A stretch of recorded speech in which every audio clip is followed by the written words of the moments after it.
હવે આપણે પ્રાપ્તિનું ચિંતન કરીશું.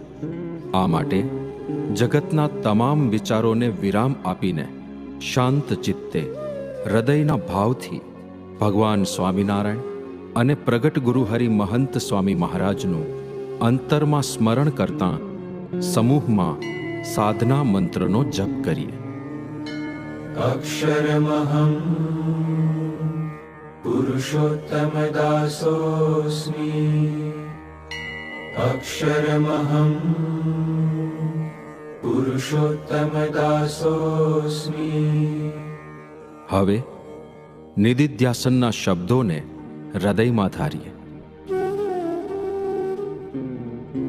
હે મહારાજ, હે સ્વામી, હે પ્રગટ ગુરુ હરિ મહંત સ્વામી મહારાજ, આપની કૃપાથી અમને કેટલી દુર્લભ પ્રાપ્તિ થઈ છે.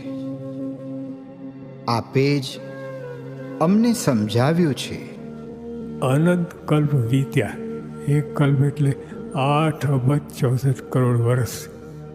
હવે એવા અનંત કલ્પ વીત્યા, બધા જ ભગવાનના દર્શન થયા નથી. તો આવા ભગવાન, આટલા દુર્લભ ભગવાન છે. ગમેલા સાધન કરો, ગમે એટલું કરો, આખા બ્રહ્માંડમાં જેટલા સાધનો છે બધા કરી છૂટો, પણ ભગવાન આવે જ નહીં, ભેટો થાય જ નહીં.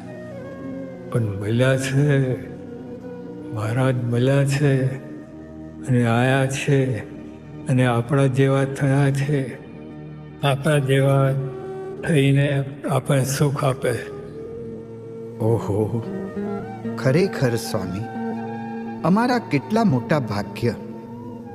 કોઈ સાધનથી જે ભગવાન અને સંત મળે નહીં, ઝાંખી પણ ન થાય, એ ભગવાન અને એ સંતના સાક્ષાત દર્શનનો મને લાભ મળી ગયો.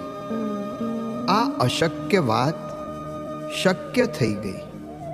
કોઈ દિવસ બને નહીં. નિષ્કાળ સ્વામી કહ્યું, ક્યાં કીડીને ક્યાં હાથી.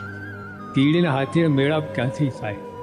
આ જીવને બ્રહ્મને સાથે મેળાપ ક્યાંથી થાય? સાચી વાત છે સ્વામી, ક્યાંથી મેળાપ થાય? અને છતાં પણ મેળાપ થઈ ગયો.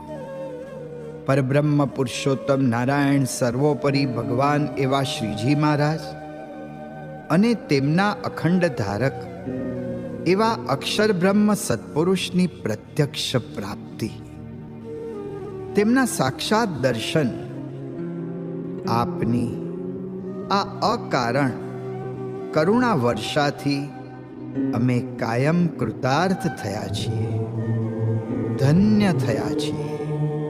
ધન્યોસ્મિ પૂર્ણકામોસ્મિ, નિષ્પાપો નિર્ભયઃ સુખી.